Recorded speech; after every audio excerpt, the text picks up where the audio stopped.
David Licauco, abay isinama si Miss Barbie Forteza sa Melbourne at ipinaus sa kanyang IG stories. Ano nga bang nakapaloob sa balitang ito raw ay matapos nga maglabasan ng ilan sa mga video clip at mga photos ni Miss Ivana Alawi and Barbie Forteza ay nag-trending po sila last Feb 25, 2025 kung saan na ispatan po silang dalawa ay napilitan daw di umanong sumakay ng MRT ang mga aktres na sina Ivana Alawi at Barbie Forteza dahil sa sobrang traffic sa EDSA. Nagdulot ng traffic ang pagdiriwang ng EDSA People Power Revolution Anniversary mula sa Kamuning hanggang sa Araneta, Cubao, Quezon City nitong Feb 25 kung saan may gagawing event ang dalawa. Samantalan, pak na sa mga netizen ang dance collab nila ni Ivana at Barbie na ibinahagi ng huli sa kanyang TikTok account.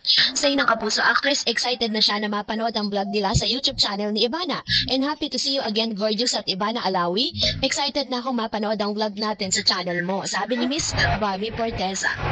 And of course, pagkatapos po ng mga event na ito, ay namamataan pa din si Miss Barbie Forteza na talagang mas, nagpo-focus po siya ngayon since medyo bakasyon po siya kasi pagkatapos ng Feb at pagpasok ng March ay magsisimula na nga po yung kanyang back to work na po siya.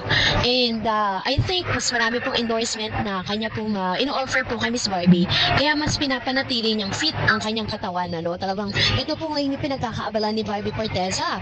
And I hope na meron po siyang bagong pasabog na endorsement na talagang sana nga ang wish ng marami makita din ang mukha at ang body ni Miss Barbie Forteza sa EDSA, yung mga malalaking billboard doon kung saan si Miss Catherine Bernardo po ang bida doon.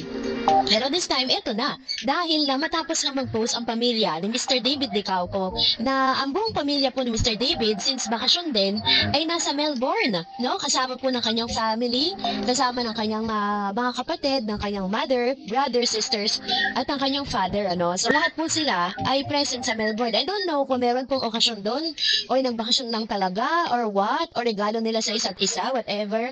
Ganun po yung iniisip natin kasi wala naman silang sinabi rason. Pero inatuwaan ng maraming mga netizen nang i-post ni Mr. David Licauco sa kanyang IG stories na kung saan naroon din si Miss Barbie Forteza.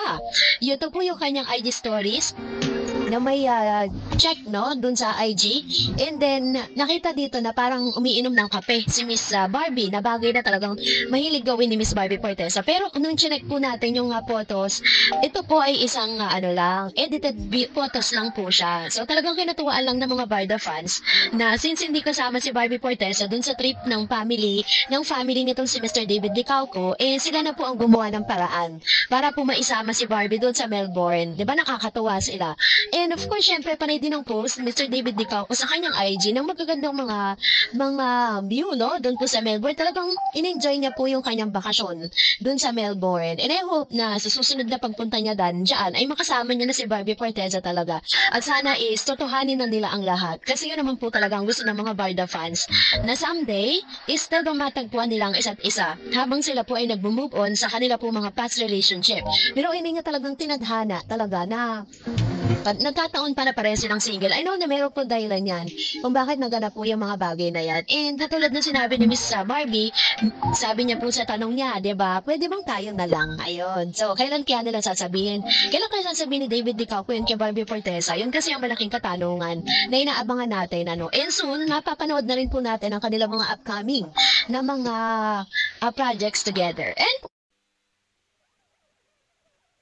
Donnie and Miss Bel Mariano abay spotted na reunited sa Baguio. At gano'n nga ba sa mga signals ay inyo pong pagsubaybay sa mga updates po natin. So this time, matapos nga pong ipakilala si Mr. Donnie Pangilinan bilang isa sa mga bigating hurado dito po sa Pilipinas Got Talent, ay hindi na po nilubayan ang issue si Donnie. Dahil ang pangalan po ni Donnie Pangilinan ay pilit na ikinakabit dito po kay Miss Catherine Bernardo. Na bagay na parang imposible kasi ultimo si Miss Catherine Bernardo, alam niya na malaking malaking parang sampal po ito sa mga Don Bell at close friend niya po at kaibigan niyang personal ang Don Bell. Kaya naman, kung makikita ninyo hindi sila magkatabi, di ba?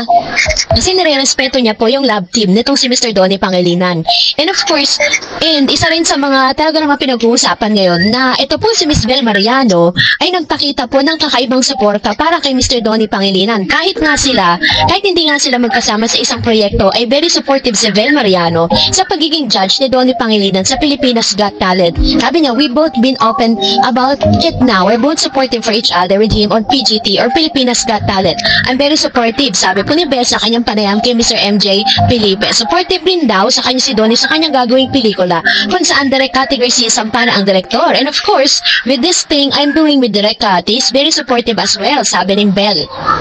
Which means, talagang tatahakin po ni Bel at saka ni Mr. Donnie Pangilinan ang tinatawag na solo era, which is normal po yan sa mga magkakalab team. Ang nakakilig na revelasyon ni Bel ay isa siya ang unang sinabihan ni Donnie tungkol sa pagiging judge nito. Natuwa ako, I saw how he judged in It's Showtime, and from there on, I saw how he's capable of doing a full-time show na big talaga, and I'm excited to see it and watch it, sabi ni Bel. Nagbigay rin ng reaksyon ng kapamilya Jen, si actress, na sa hindi nila pagkikita madalas ngayon, hindi muna sila magkasama sa isang proyekto. I believe that distance makes the heart grow fonder. Yun na. So, yun po yung ilan sa mga talaga naman nakakatuwa, no, na pagkikita ang pagiging supportive nila sa isa't isa. Pero, nag-trending din ang tila hindi pa tapos ang kilig para sa mga Don Bell fanade kahit na natapos ang serye ng How to Spot a Red Flag sa View, aba imbis na mag-move on ay todo hirit pa rin sila ng season 2. Sa kanyang Instagram post, nagpasalamat si Donnie Pangilinan sa lahat ng sumuporta sa kanilang serye, pero imbis na goodbye, see you next season ang sigaw ng fans. Halos mapuno ang comment section ng mga naghahangad ng kasunod, sabik na makita kung ano nangyayari kung sakaling ang may part 2. Pero mas lalong pinag-usapan ng isang kilig overload na litrato na magkasama si Post si Donnie, isang almost tukaan moment kasama si Bel Mariano. Kapansin-pansin na may magnakatakip sa bahagi ng kanilang mga mukha, kaya walang kasiguraduhan kung naglapat nga ba ang kanilang mga labi. Pero kahit may harang, sapat na ito para kiligin at mabaliw ang kanilang mga shippers, lalo na kilala ang Don Bell sa kanilang sweet and natural chemistry. Kaya kahit simpleng moment lang, sapat ng pampakilig. Bukod sa kilig, usap-usapan din kung paano all out ang suporta ni Don Bell fans kahit na hindi madali ang laban ng serye sa TV ratings. Matatanda ang bukod sa pagiging isang digital series na Mew, ipinapalabas din ito sa primetime TV kaya't marami ang nakatuto kung paano ito natatanggapin na mas malawak na audience. Sa kabila ng hamon sa ratings, hindi pa rin matinag ang fandom sa pagpapakita ng suporta. Kahit na may mga intriga na mababa daw di umanong ratings ito sa TV, ay sumisigaw pa rin talaga ng part 2 ang mga fanay. So, ang ratings po kasi sa pre-TV, hindi naman po talaga ganun katindi yan. Kasi, mas maraming mga Pilipino at mas maraming mga Pinoy, mga netizen, ang mas tumututok po sa social media kaysa po manood at abangan sa TV. Kasi, mapapanood kasi nila yung kanilang mga paboritong serye or paboritong programa in their most convenient time. Kaya talagang inaasahan na natin na mas pinipili ng ilang mga netizen na manood sa social media kaysa sa pre-TV. And, isa rin sa mga talaga namang kinatuwaan ng ilang mga netizen ng mamataan, ito po si Mr. Donnie Pangilinan and Miss Bel Mariano na reunited po sila sa Baguio. Sabi dyan, nagre-rejoice ngayon ng mga Don Bell fans. Paano ba naman reunited ngayong Sabado, sa darating na Sabado sa Baguio City, sina Donnie Pangilinan at Bel Mariano. Sasalang nga ang How to Spot at Red Flag sa Stars Panagbenga, Kapamilya Caravan sa Melvin Jones Grandstand this coming March 1, 2025. Makasama sila ng iba pang famous kapamilya stars na darating doon para magbigay ng saya. At pangako nga ng Don Bell fans, darating sila sa event na yon para suportahan ang kanilang favorite love team. Sabi yan, kahit nga daw iparaya na sa iba si Donnie at Bell, ay hindi susuko ang Don Bell fans para ipakita ang matindi nilang support at pagmamahal sa dalawa. Sabi nga nila, sakalam pa rin talaga ang Don Bell. So ganito katindi yung support na ibinibigay ng mga Don Bell fans. Kaya nga po nung one time na parang meron pong nagsalita ng di maganda against Mr. Robby Domingo, imbis na kampiyan po siya ng mga Don Bell, ay kinuyog po siya sa ganung kanyang negatibong komento pa kay Robby. Matapos na parang siniship ng marami itong si Catherine at saka si Mr. Donnie Pangilinan. According sa Don Bell fans, ay suportado po nila ang kanila mga solo era. Nitong si Donnie at si Bell. And I know, bago pa man po nila gawin ang lahat na yan, nakapag-usap na yan. Ready na po sila sa maraming mga intriga na pwedeng ipukol sa kanilang dalawa. Pero I know and I believe na malalim na po ang Don Bell para po masira ng kung ano-anong intriga. Sa mga nakikita, at tulad po noon nung na-issue na itong si Mr. Donnie Pangilinan daw di umano, ay parang pinupormahan si Miss Catherine Bernardo na bagay na idininay ng kampo ni Mr. Donnie Pangilinan. Kasi, syempre nga naman, with all due respect with Miss Bel Mariano, at naniniwala po ako na talagang may something na po yan si Donnie at si Bel dahil sobrang lalim na ng kanilang relationship. And mind you, bago po gawin Mr. Don Donnie, yung kanyang project sa ABS-CBN ay si Bel muna. Apart dun sa kanyang parents, ay si Bel muna yung kanyang sinabihan. At pinakita po dito na talagang sobrang napaka-transparent nitong si Mr. Donnie kay Miss Bel Mariano. And dun po sa mga pinakita nilang projects, malabo po silang buwagin dahil napakarami pong fans at talagang may chemistry naman talaga on and off screen ang Don Bell. Kaya imposible po na paghiwalayin sila. For now, meron lang silang solo-solo era na bagay na kailangan din nila for their career growth, diba? Para at least mapatunayan nila na kaya nilang gumawa ng history nang hindi magkasama. So, that's it for today. For more videos and updates, please don't forget to like and subscribe. And please don't forget to follow my Facebook page, Dar'Ens TV. God bless everyone! Zero. Ano nga ba ang tunay na dahilan kung bakit naging emosyonal matapos muling makita ang anak ni Miss Andy Angon? Ito pong naging reaksyon ni Mr. Sid Lucero nang maiyak siya nang makitang muli si Ann. Itong si Miss Ellie Eigenman. So makikita natin na talagang nagdalaga na.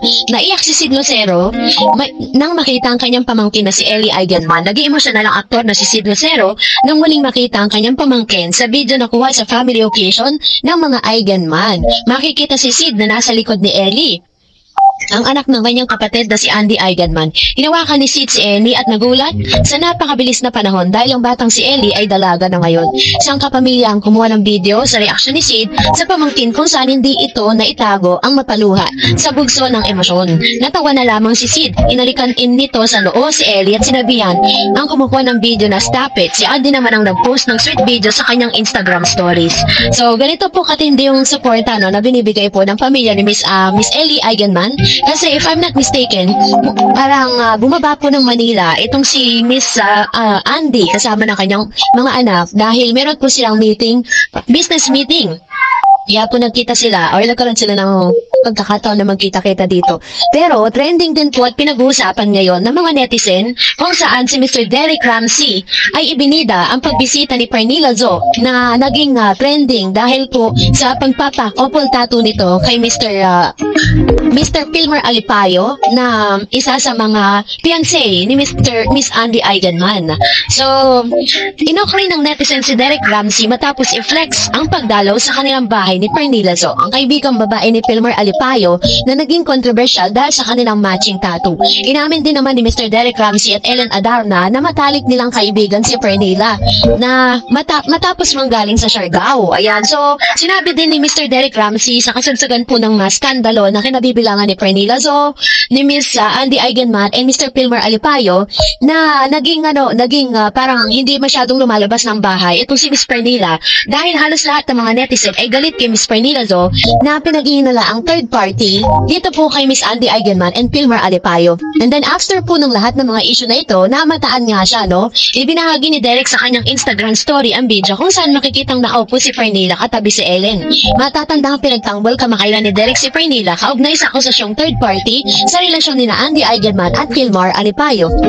Sabi pa ni Derek, malaki ang tiwala niya kay Pernilla kahit pa matulog sila sa isang kama. Narito naman ang ilan sa mga reaksyon ng netizen. Papansin din ito si Derek, walang may pake. So what naman Ramsey, katabi niyo ba matulog today? Magpapatato na kaya kayong dalawa? Samantalang siniray ng aktor ang ilang larawan ng binyag ng baby Liana nila ni Ellen. So maaaring kaya nandito po si Miss Pernilla Zo dahil isa nga po siya sa mga ninang ng nasabing anak nitong si Miss Ellen Adarna and Mr.